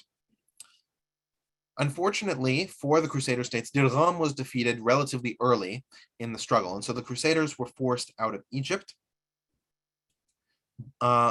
especially because Shawar had united with the Zengids to oppose the Crusader states. But now that the Zengids, led by their amiable commander Shirkuh, meaning Lion of the Mountain, were now in Egypt, Shirkuh decided that he was going to make Egypt his state and he was going to become Grand Vizier. So Shawar reached out to Amalric again, right? So Dirgham had previously reached out to Amalric. Dirgham lost. Shawar now reaches out to Amalric saying, look, I prefer you to the Zengids. Please set up a bastion just south of Cairo and help us fight the Zengids and remove them from Egypt. And that's what Amalric does. He commits another Crusader raid into Egypt, and that Crusader raid fights against Shirkuh. In addition, as part of this raid, he enlists the help of the Byzantines. And the Byzantines also see those same dollar signs in the possible vassalhood of Egypt. And so they send a Byzantine navy in order to take the city of Cairo, right? The navy would go into the River Nile. That was the thought process. And from the river, they would be able to take the city of Cairo. The problem is that Shirkuh was based in the north of Egypt and was able to put chains on the rivers. And if you had a chain on the river, the boats literally could not get through. And the chains were bolted in such a way that you would actually have to remove the chain for the boats to get through. It's not like the boat could just push and push and push and it would get through the chain, right? They don't have those kind of powerful motors.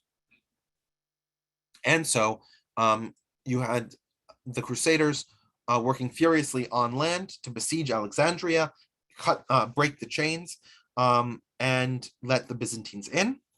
But at the same time, the biggest supporters of the Crusaders in Egypt were the Copts, the Egyptian Christians, who naturally saw an alliance with other Christians.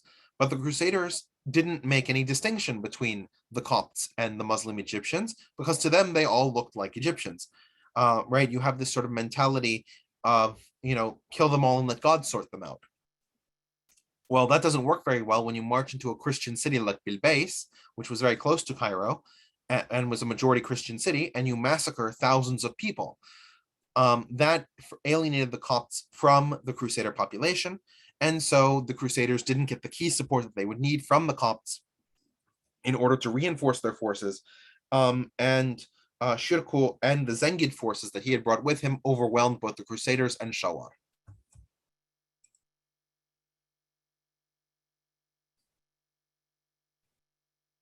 I have a question about the 1.5 hours. Yeah, I said I would end at 45 after, because we started at 2:15. All right. So now that Shirkuh has won the Egyptian War of Succession, he decides to die. He dies of natural causes. He's an old man, but he had brought along with him his nephew. And this nephew was Salahuddin Ayyub al-Tikriti, right? The famous Saladin. And Saladin now accedes to the position of Grand Vizier, inheriting it from his uncle. As I pointed out, Shirkuh was a Kurd, so was Saladin. But that said, he is a Sunni leader, and he decides to abolish the Fatimid Caliphate, meaning that he takes the Caliph and his entire family, he kills some of them, he puts the rest of them in prison, and declares the Fatimid Caliphate is abolished.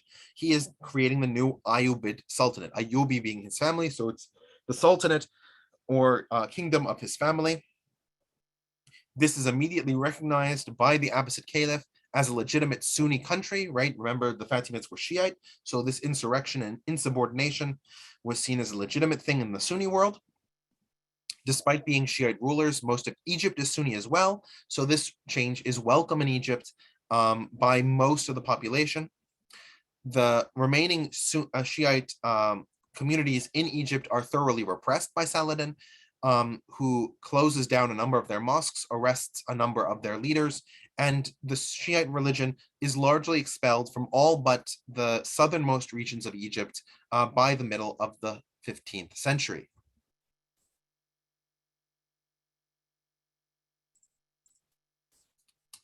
So Saladin then decides that he is going to stay a vassal of Nur ad-Din Zengi, right? Nur ad-Din Zengi had been the man who had sent Shirkuh to Egypt, right? Shirkuh had been one of Nur ad-Din Zengi's lead commanders. And so Saladin accepted that vassalage to Nur ad-Din Zengi. However, Nur ad-Din died, and his sons began to contest his territory and divided it in different pieces. Again, like the Iqtas system that had led to so much division and so much exploitation by the Crusaders. And so Saladin galvanizes his forces and invades these Muslim majority states, bypassing the Crusader states, and attacks Damascus in 1174 and Aleppo in 1183 in order to consolidate the Muslim side of the border. I have a question. What were the Crusaders doing in Egypt? Did they want to make Egypt Christian? No, as I mentioned, their goal was primarily the wealth acquisition from Egypt, and they felt that they could make Egypt into a vassal state, and therefore, or put it under their direct control, and therefore expropriate that wealth to finance the inbringing of further knights, and the expansion of their territory, and the fortification of their current defenses.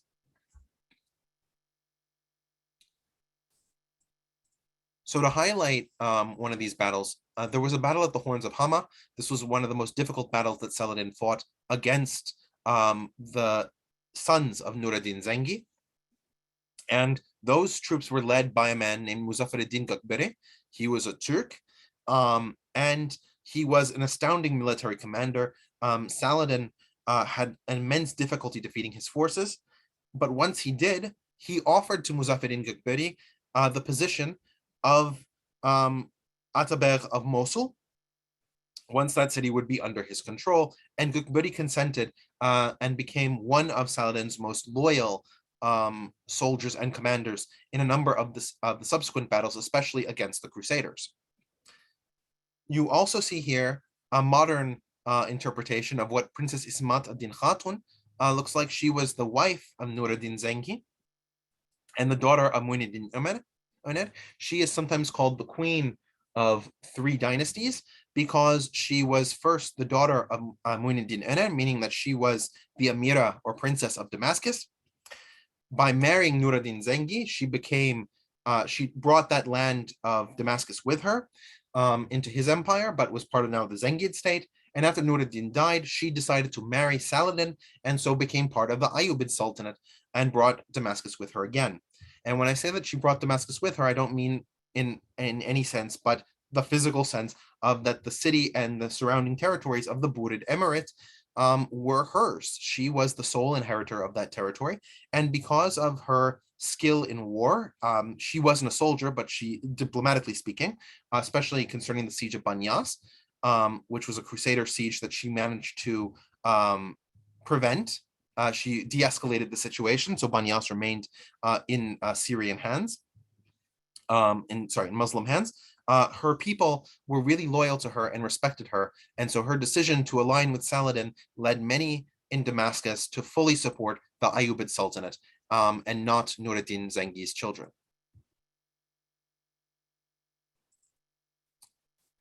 All right, and this is the last piece I'm going to go over. In his unification of the Muslim states, Saladin also targeted the assassins of the fortress of Masyaf. You can see what Masyaf looks like today, and you can see its location in modern Syria with that small map. And the story is rather funny. You had Rashid ad-Din Sinan, who was the leader of the Order of the Assassins, and he sends assassins into Saladin's tent while Saladin is besieging the castle. These assassins get in without being detected, and they put a poisoned dagger with a note above Saladin's head saying, "We could have killed you, we chose not to. Please break off your siege and we can make peace." Saladin, of course, as soon as he heard them stabbing the note into the post above his bed, had his guards called and run after the assassins, but the assassins were able to get away. Reading the note, Saladin decided to break off the siege, negotiated with the assassins, and the assassins would agree to remain neutral as long as Saladin didn't target them for violence. So that's where we're going to end for today. I guess the Third Crusade will be covered next week, as well as the prelude to that when Saladin attacks the Crusader States. So any questions, comments people want to make? All right. Is there any movie that I can recommend that comes close to telling the truth about what really happened? I don't know that many movies, honestly, so I couldn't tell you. There may be documentaries about the Crusade, but of course, every documentary I've seen either covers it from the Muslim side or from the Christian side. They don't try to achieve any kind of balance. I also want to say thank you for all the people who have, who've stayed here, who enjoyed the presentation. I really appreciate the fact that you guys are here and are spending some time. Thank you so much. And just to repeat ourselves, we're still going to come back on, I guess next week we have a Richard presentation on the Crusades, but also on Tuesday, we have Balkan nationalism, that is a Middle Eastern series that Richard is doing in my group. And if you want, I can, update the link as well, but you can also see the link on the New York Culture Group. New York Culture Group. That's our group called History Mostly Ancient Meetup. We also have YouTube channel. Anything that Richard does, you'll get notification once you sign up for a channel of a new upcoming YouTube video that is being uploaded. And you can rewatch this again. And also, please, kindly we ask if you could leave. You can even call it donation tips, whatever you want to call it, dollar, 50 cents, whatever it is, just to help our group grow.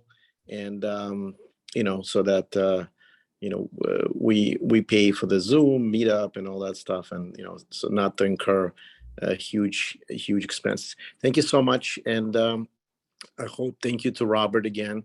And thank you to Richard. It was amazing again. And I will continue in such a matter. Thank you. Yep. I have a few questions here. One is, it's interesting that women could inherit property and land when women were prevented from doing so in many circumstances elsewhere. For example, Salic law in France preventing descent in the female line, for example. Okay, there are a couple things that I want to caveat here. When we talk about Ismat ad-Din Khatun, right, the woman I was just talking about, the woman of 3 dynasties, she was a very particular example because she was a princess and she had no brothers. So she was considered the legitimate heir because she was such an effective diplomat and military leader of the people. So she didn't exist within the rules of the system. She was a rule breaker.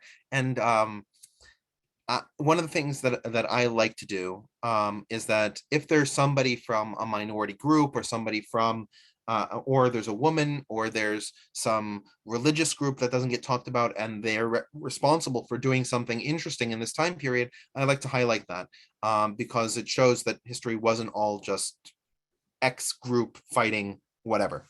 And so I wanted to talk about Ismat ad-Din because of her specific contribution in this time period. Now, in terms of women inheriting under the Sharia, women did inherit under the Sharia. They didn't inherit equally to men. And in many cases, this part of the Sharia was not enforced. But under the Sharia, women do inherit land and wealth from their parents. And it's illegal under the Sharia to prevent a person from inheriting because of their gender. There are other reasons you can disinherit them, but there's still a minimal amount of share that is not up to the estate holder to allocate. Right? In Western society, you can allocate 100% of your estate, and so you can choose to disinherit son 1 in order to allow only son 2 to inherit.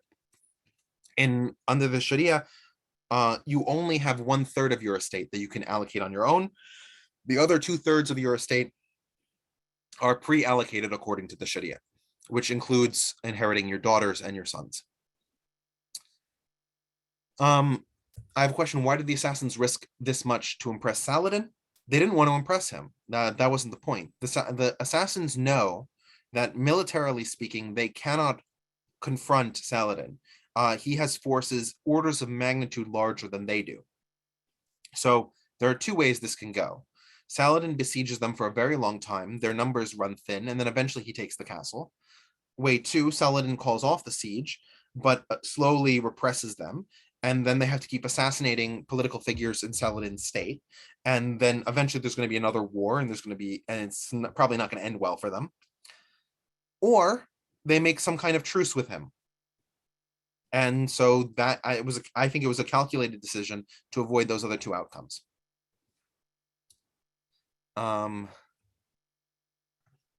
Hey, Richard. Yeah. I have to jump off, but thank you so much for hosting us. You can continue on as long as you want.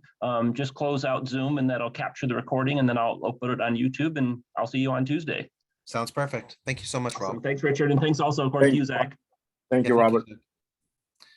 I have a question. So Saladin's fame is based on that successful Muslim reunification. Yes, in the Islamic world, the key attribute of Saladin, and there are many attributes of Saladin that Muslims like to praise, but I would say the key attribute, especially in today's political climate, and by today I mean the last 60 to 70 years, the key attribute of Saladin in today's climate that Muslims praise is his ability to unify numerous different disparate Muslim states, right? One of the main problems in the aftermath of Western colonialism and imperialism is that the Arab world is broken into 22 different countries. Now, that's not exclusively because of the imperialists. If you follow my Middle Eastern Islamic history series, plug for that, where we're on episode 28 and no closer to unification, this unity has been a constant thread in the Islamic world. That's not unique to the present, but it is a condition in the present. And Saladin's ability to unify all these territories, to remove all these different feuding princes and create a unified Muslim government that can then resist, especially in today's modern context, the West, right? Because the Crusades are being reinterpreted in this sort of binary way of Christians against Muslims through this modern lens.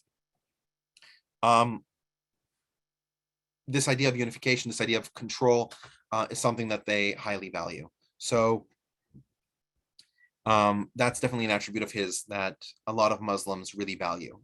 There are other attributes as well. For example, they value the fact that he had incredible respect for his adversaries. We talked about Muzaffaruddin Ghaffari, who's another Muslim, but a Muslim of a competing army. He also had a respect for Christians. There's a very like Christian fighters who are very qualified. There's a famous situation which I was going to cover in the Third Crusade of Sancho the Green, who is a Spaniard knight who fought in the city of Tyre, and Saladin extended him the offer of joining his army, convert to Islam, join his army, and he would be richly rewarded because he saw how well this knight Sancho fought. And Sancho, of course, didn't take him up on the offer. He was a very proud Christian. But because of this, because he could recognize this in others, he was able to treat people in a very decent way if they were decent people themselves. And that's something that a lot of Muslims value about him too, that kind of generosity and caring. That's not to say that he wasn't brutal to the people he hated. As I pointed out, right, when it came to the Shiites in Egypt, he removed them and violently repressed them. But he was more gregarious perhaps than other contemporary rulers.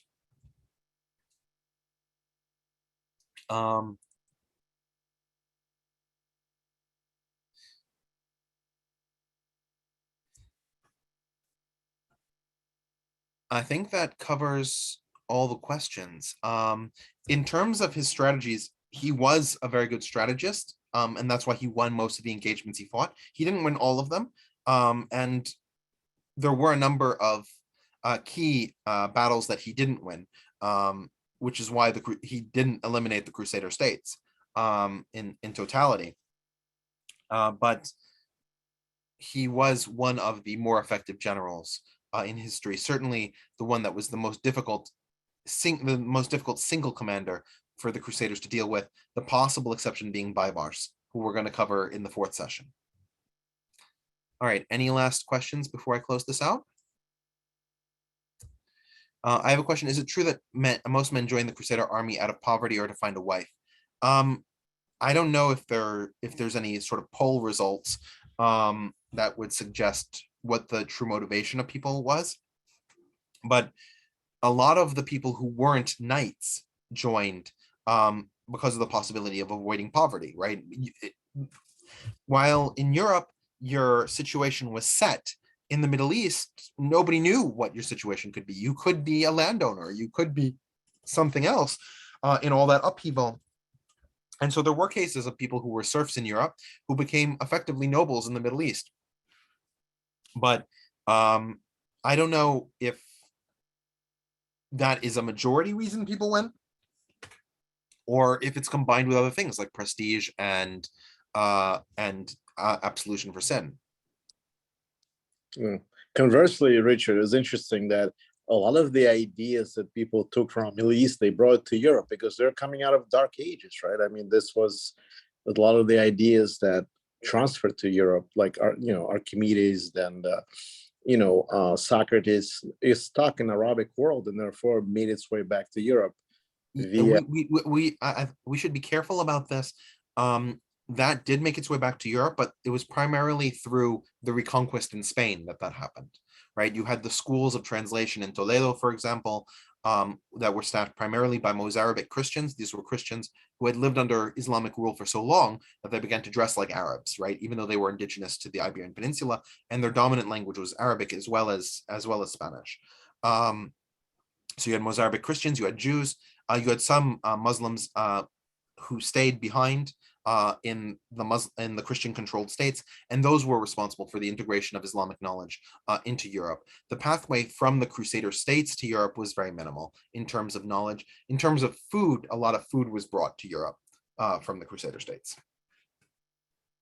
Right, and then you also mentioned assassins, right? I mean, what an amazing sect they were, right? I mean, at one time they said that they actually had to be brought up as monks or cover situation where they had to kill what's his name, Baldwin, one of the kings, and they pretended to be monks even though they were a pious clerics or pious Muslim Ismailis, and they were able to assassinate the guy after 2 years pretending to be monks.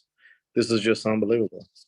Yeah, no, there are lots of stories of how the assassins got close to their target, and in many ways, the assassins promoted the spreading of these myths, right? Because those myths are what gave their order its power, right? Killing a person, okay, it has some effect, certainly, but the real effect is the fear that you could be the next person, right? That you could be the next one assassinated if you don't leave the assassins alone, if you don't kowtow to their interests to a certain degree.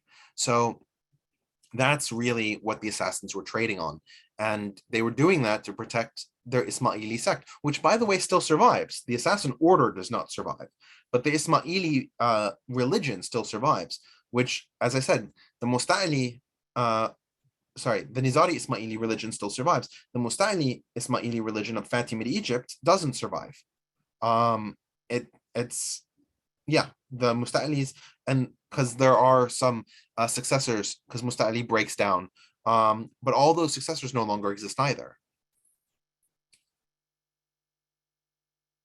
Right. It was quite distinctly pointed out in the movie Marco Polo on Netflix, how they eliminated the assassin. Obviously, not doing it justice, but Well, you know. well, I mean, the thing is that okay, if we're talking about the series Marco Polo, it's actually explained in a line which I think is really sad dialogue. But the thing is, the Hulagu Khan had already killed off the assassins in the timeline that they were in, because Marco is coming to Khanbalik,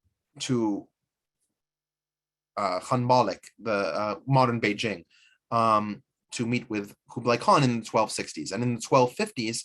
Kublai's brother Hulagu had killed off the assassins in Iran. He destroyed the fortress of Alamut and removed the order from existence. So there were no more assassins at that point. But assassins are so cool, so let's put them in a TV show. So you literally have a line of dialogue. If you listen closely to the beginning of that episode, where Marco and Genjin actually point this out. And they're like, but maybe they're an offshoot. Maybe they learned the secrets and like told somebody else. So you have like fake assassins running around for some reason. But the thing is that they were that intimidating and that scary because of how effectively they could kill their targets. But the thing is, but the way that they're portrayed in that show of sort of like doing a ninja style attack, that's not the way it was typically done. What would typically happen is that they would hide in plain sight and assassinate somebody from a place that they were not expecting. Like, for example, the story that you have of them hiding as monks.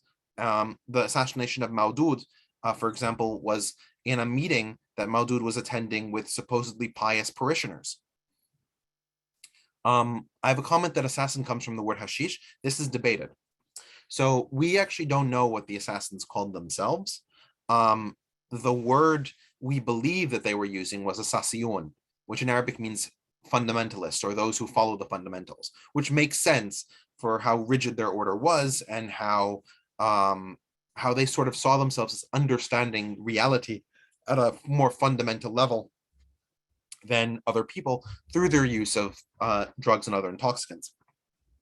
They were called hashishin by their enemies, meaning those who smoke hashish, because of the intoxicants that they used. They probably weren't using hashish. They were probably using things that were much stronger, like narcotics and opiates.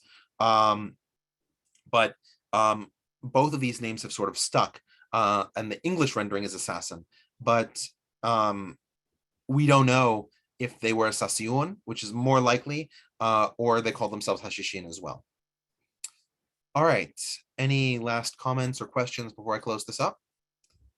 And thank you for all the thank yous. I really do appreciate it. And I'm glad that you guys enjoy this. Thank you, Richard. Have a nice rest of the weekend, my friend. Yeah. And as others have said, please come see my other presentations. Please provide some bit of funding. Everything helps.